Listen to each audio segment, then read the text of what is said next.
The return from death. When his body crashed onto the stone floor beneath the tower, his last thought was that he would never open his eyes again. The brief moments of falling felt longer than his entire life, as if time had stretched to encompass everything he regretted, everything he had lost, and everyone he had failed. He felt his ribs crush, and a strange coldness sweeping over his limbs, while an inner voice whispered in faint desperation, "If it were in my hands, I would have ended it here." But he didn't end. Something kept insisting that his heart must keep beating. Perhaps that was the true torment, to be given a second chance when he didn't want it. He didn't know how much time had passed before he heard slow footsteps approaching. Steady steps, with neither urgency nor compassion. Then a long silence descended, as if everything on the island had stopped to listen. A calm voice came from behind the black mask. "Strange. I expected you to die immediately." He opened his eyes with difficulty, and the flickering torchlight reflected off the familiar mask. The front man stood there, his arms crossed in front of his chest, watching him like a scientist observing a small insect that had decided not to die. He didn't answer. No words could escape his throat. Everything in his chest ached, and his blood was slowly dripping down his back. The front man took a deep breath, his voice devoid of emotion. "Why? Why didn't you escape when you had the chance?" He couldn't respond. There was no clear answer, only a mix of hatred, guilt, and fear. But what he didn't know was that this silence would lead to a decision no one had expected. The front man nodded toward the guards who had gathered behind him. "Take him." In that moment, Ji-hoon had surrendered. He didn't resist when they lifted him from the ground. He didn't resist when one of them wrapped a pressure band around his chest to stop the bleeding. Even when they placed the oxygen mask on his face, he didn't fight it. All he saw in the front man's eyes before he lost consciousness was a question without an answer. Was mercy possible in a place like this? When he regained consciousness, he didn't know where he was. A strange feeling lingered, as if he was floating between dream and reality.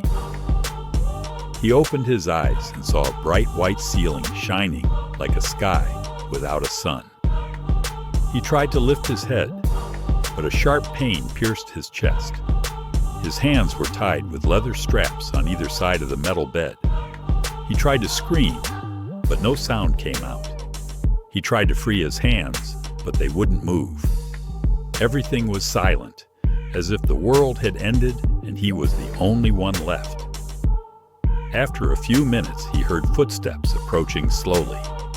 At the corner of the room stood the front man, this time without his mask, staring at him with a furrowed brow, his eyes weary as if sleep had abandoned him for years.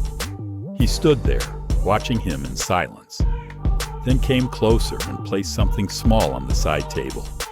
A white card with a symbol, a square inside a circle. He slowly lifted his eyes to meet the man's gaze, waiting for an explanation. The man spoke in a low, resonant voice. "I could have left you to bleed to death. If you had died, no one would have cared. But I decided to give you one last choice. If you were wise, you would take this card and leave this place. No one will chase you. We won't be after you anymore. Consider it a final chance to start a new life." Ji-hoon looked at the card, then at his bound hands, then at the man standing above him. For the first time, he saw a small crack of something resembling pain in his eyes. "But know this, if you choose to stay, there will be no leaving again." He said it slowly, as if he already knew the answer. Then he turned and left, leaving the silence to reclaim its hold over his chest. Ji-hoon lay there for countless hours, listening to the sound of his heartbeat fill the white room. In his mind, two images fought for dominance. His daughter's smiling face as she hugged him, and the faces of all the victims who quietly departed because of him. The last chance. That's how the front man had described it. He could have escaped. He could have started anew. He could have disappeared. But in that moment, he realized that running had been his choice all his life. Running from responsibility, running from his pain, running from himself. He no longer wanted to run. If death was the end, let it come. But this game would not continue as long as his heart still beat. He closed his eyes and let out a long sigh. When he opened them again, there was a certainty inside him he had never known before. I won't let you take any more, even if it costs my life. The next morning, two men dressed in red suits and black masks entered. They silently unlocked the chains from his hands and feet. They helped him sit, then stand. He felt a wave of dizziness, but his legs held him up. He didn't exchange a word with them. He knew his destination without asking. At the end of the long hallway, a huge metal door stood open. A faint light seeped through. As he crossed the threshold, he found himself standing inside a massive elevator. The iron walls stretched high, with no end in sight. The ceiling was lit by dim red lights. The door slammed shut behind him with a metallic roar. A small screen above his head lit up, displaying a single line: the first challenge, the shadow elevator. In that moment, Ji-hoon realized the game had begun again. But this time, he was no longer just a player seeking survival. This time, he was determined to finish the game once and for all. The elevator, the second challenge. The elevator was not just a means of transportation, it was a metal cage slowly descending towards something he could never have imagined, even in his worst nightmares. The air inside was suffocating, filled with the smell of rust and decay. With each meter it descended, it felt as if a wall of fear was pressing on his chest. His hands were trembling, his knees barely holding him up. When the elevator reached the first floor, it stopped abruptly, and a short alarm sounded in his ear. The front door slowly opened, and the creak of the iron door sliced through the silence. Creatures appeared, neither human nor dolls. Tall, thin bodies draped in black cloth, their heads made of carved glass, with faces frozen in screams. Each one held a long metal arm ending in a claw.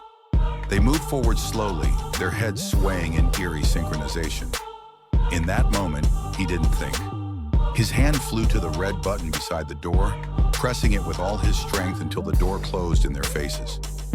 But he couldn't forget the sound of their heavy footsteps that didn't stop until the elevator was fully closed. When the elevator descended to the second floor, he felt his heart pounding painfully against his ribs. The third challenge, the pool of screams.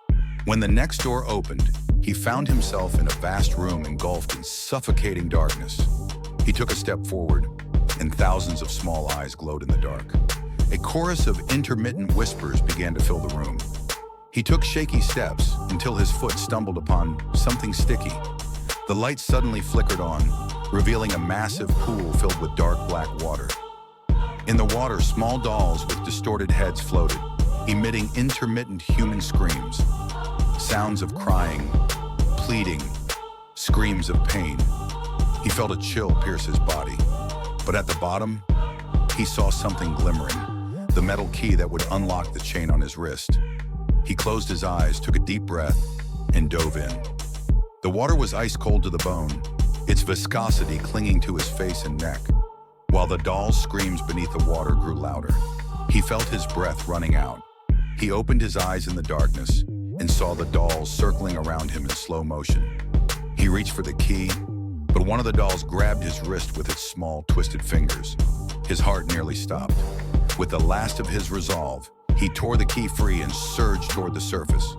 He gasped for air as he emerged, kneeling on the ground, his body trembling, black water dripping from him. No one gave him a chance to breathe. When the door to the pool of screams closed, another door opened into a vast circular room, its walls covered with enormous glass lenses. The lenses moved slowly, tracking every movement. A mechanical voice echoed in the room. "Any sudden movement will be punished." He looked down and saw faint white lines marking a narrow path. He had to crawl through this path without being detected by the lenses. He bent down until his forehead pressed against the cold ground. He crawled slowly, every muscle in his body screaming. When the red light beams touched him, he felt a burning heat searing his back. He didn't scream. He didn't stop. With every movement of the lenses, his heart hammered against his chest with a force that nearly shattered him. But finally, he reached the small control panel at the end of the path. His trembling hand reached out and turned off the system. At that moment, all the lights went out and darkness filled the room again.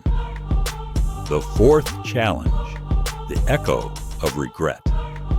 When the next door opened, he was faced with a terror unlike anything he had encountered before. A glass box hung in the air above a deep black pit. One of the guards pushed him inside, then shut the door behind him. Huge speakers above him came to life, broadcasting a sound he recognized immediately. The sound of his little daughter crying and calling for him. A wave of paralysis flooded his chest. His knees betrayed him. His eyes filled with tears. Her voice continued to echo endlessly, blending with his breath and memories. "Daddy, why did you leave me? Daddy, why?" He covered his ears with his hands, but the sound filled his skull. The mechanical voice echoed, "If you want the sound to stop, press the red button." He looked at the button in front of him. A trembling hand reached for it. Then he stopped. If he pressed it, the sound would end. But something else inside him would end too. He closed his eyes.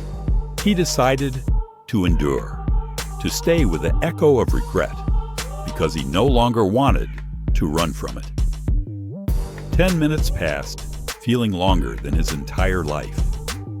When the speakers finally stopped, he collapsed to his knees, his tears washing his face. The fifth challenge, the silent room. The door opened to a cubic room with no windows, illuminated by a faint white light.